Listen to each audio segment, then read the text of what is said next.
Hello friends, let's start exercise 5.1 question number 1। Question number 1 में हमें कुछ एक सिचुएशंस गिवन हैं जिनमें हमें पता लगाना है कि ये अरिथमेटिक प्रोग्रेशन फॉर्म कर रहे हैं या नहीं।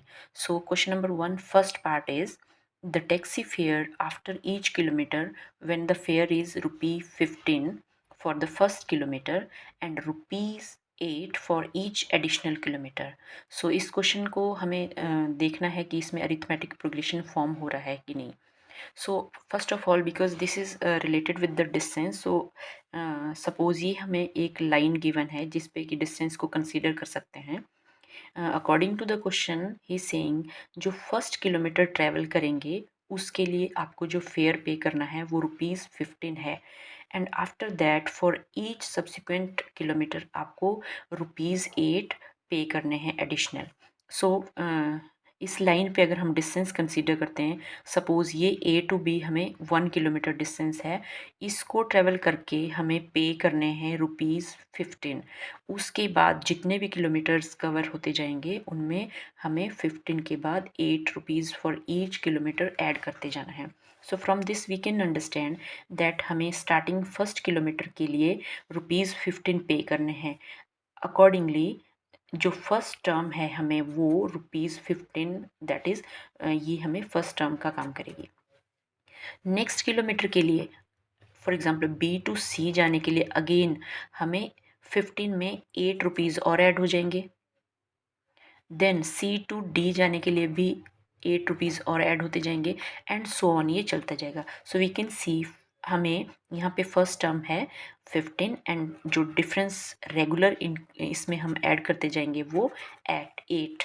सो अकॉर्डिंगली फर्स्ट टर्म हमें बन जाएगी 15, then second term we can write 15 plus a plus d होता है, सो 15 प्लस 8 आ जाएगा which is equal to 23। Then third term we can find for third kilometre. इस सेकेंड टर्म में अगेन हम 8 ऐड करेंगे तो हमें मिल जाएगा यहाँ पे 31 and so on we can find the next term also 31 plus 8 which is equal to 39। So यहाँ से हमें क्लियरली अंडरस्टूड है कि फर्स्ट टर्म में अगर 8 ऐड करते हैं तो नेक्स्ट टर्म बनती है, नेक्स्ट टर्म सेकेंड में अगर हम 8 ऐड करते हैं तो थर्ड टर्म बनती है एंड सो ऑन। सो यहाँ पे एक सीरीज़ हमें फॉर्म होती दिख रही है which is 15 then 23 then 31 then 39। इस सीरीज़ में ये फर्स्ट टर्म है और इन टर्म्स के बीच में जो कॉमन डिफरेंस का काम है वो ₹8 जो हमें दिया है वो कर रहा है एंड इस तरह से हमें next to next terms a plus d करेंगे। यहाँ पे ए प्लस 2d करके आ गया एंड सो ऑन, हमें एक ए पी मिल रही है। So yes we can say that given series is a A P. So statement form an A P. I hope ये आपको अंडरस्टूड हुआ होगा। Question number 1 second part. Question is the amount of air present in the cylinder when a vacuum pump removes 1/4 of the air remaining in the cylinder at a time. So again in this question we have to check whether this forms an AP or not. So let's consider ये हमारे पास एक cylinder given है जिसमें कि air present है। हम consider करते हैं कि इनिशियली इसमें जो एयर का वॉल्यूम है वो V है।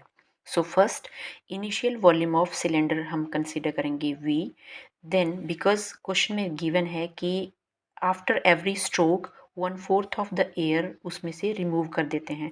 सो आफ्टर फर्स्ट स्ट्रोक जो वॉल्यूम ऑफ एयर लेफ्ट है वो रह जाएगा, इनिशियल वॉल्यूम में से 1/4 ऑफ इनिशियल वॉल्यूम को माइनस करेंगे। इनिशियल वॉल्यूम V थी उसमें से 1/4 ऑफ V माइनस करेंगे, then we get 3/4 of V।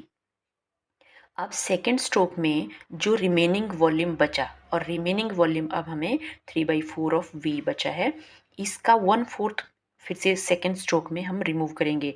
So volume after second stroke will be equal to 3/4 of V minus 1/4 of 3/4V।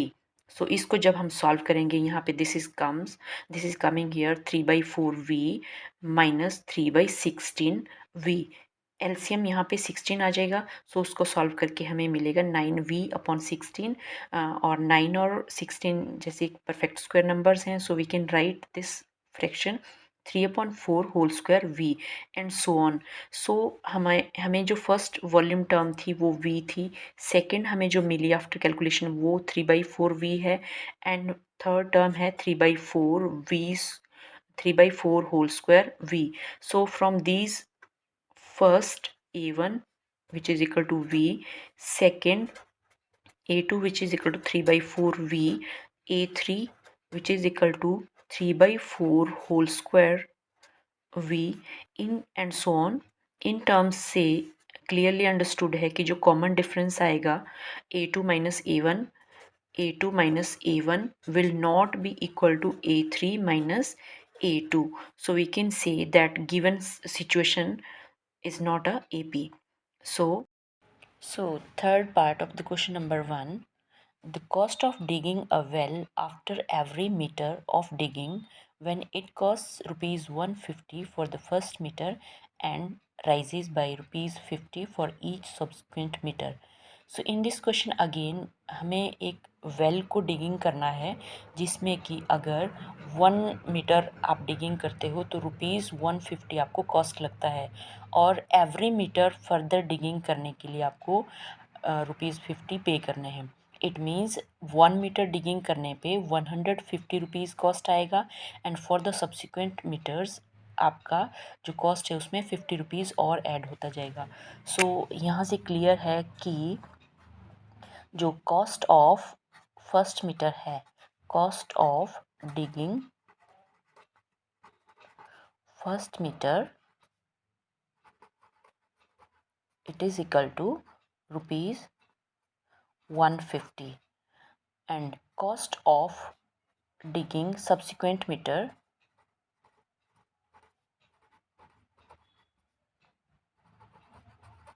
it is equal to ₹50 for each।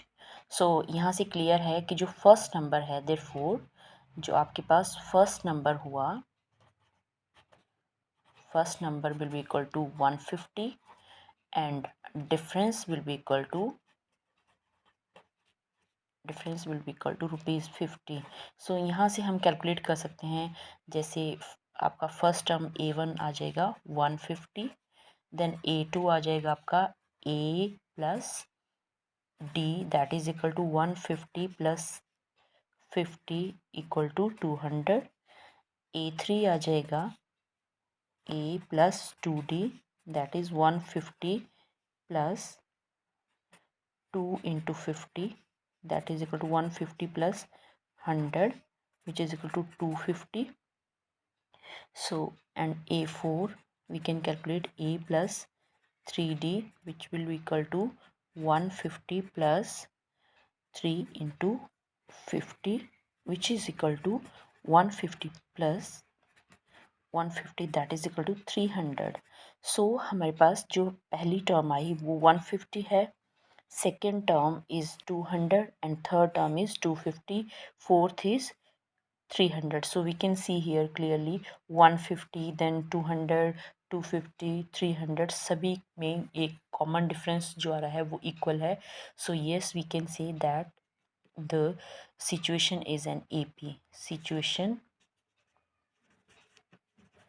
is an AP। Next, fourth part of question number 1, the amount of money in the account every year when rupees 10,000 is deposited at the compound interest eight 8% per annum. Means इस question में बोला है कि अगर हम 10,000 rupees bank में deposit करते हैं और 8% पर एनम कंपाउंड इंटरेस्ट हमें मिलता है, then at the end of every year कितना अमाउंट हम एज अ कंपाउंड इंटरेस्ट मिलेगा हमें।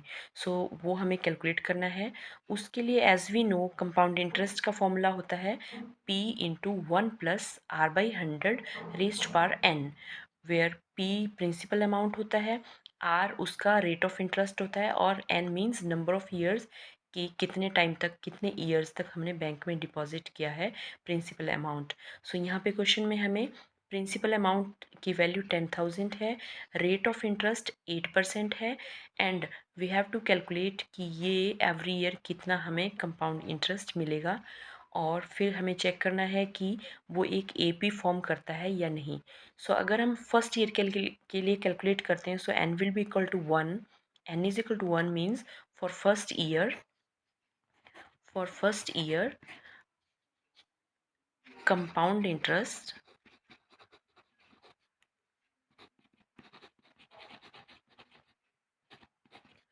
is equal to 10,000 into 1 plus rate है हमारा 8%, दैट इज़ 8/100 आ जाएगा, एंड बिकॉज एन की वैल्यू 1 थी तो यहाँ पे 1 आ गया। So this is equal to 10,000 into 1 plus 8/100 for N is equal to 2, that is for second year. अगर हम इसको सेकेंड ईयर के लिए कैलकुलेट करते हैं, then compound interest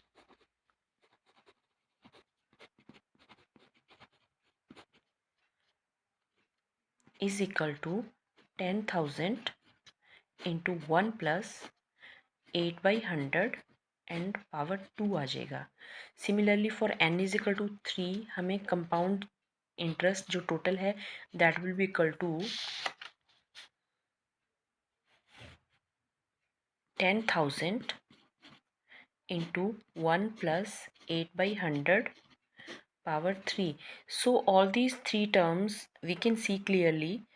for n is equal to 1 के लिए हमें यहाँ पे आ रहा है 10,000 into 1 plus 8/100 power 1। For n is equal to 2 के लिए we have 1 plus 8/100 power 2, and for n is equal to 3 के लिए, सॉरी यहाँ पे n इज इक्वल टू 3 के लिए हमें यहाँ पे फॉर्मूला में आ रहा है 10,000 into 1 plus 8/। For n is equal to 3, compound interest is equal to 10,000 into 1 plus 8/100 power 3.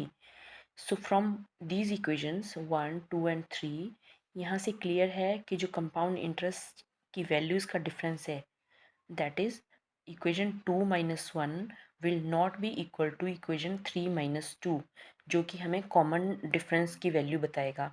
So common difference की वैल्यू इन इक्वेशंस को माइनस करके हमें इक्वल वैल्यू नहीं मिलेगी।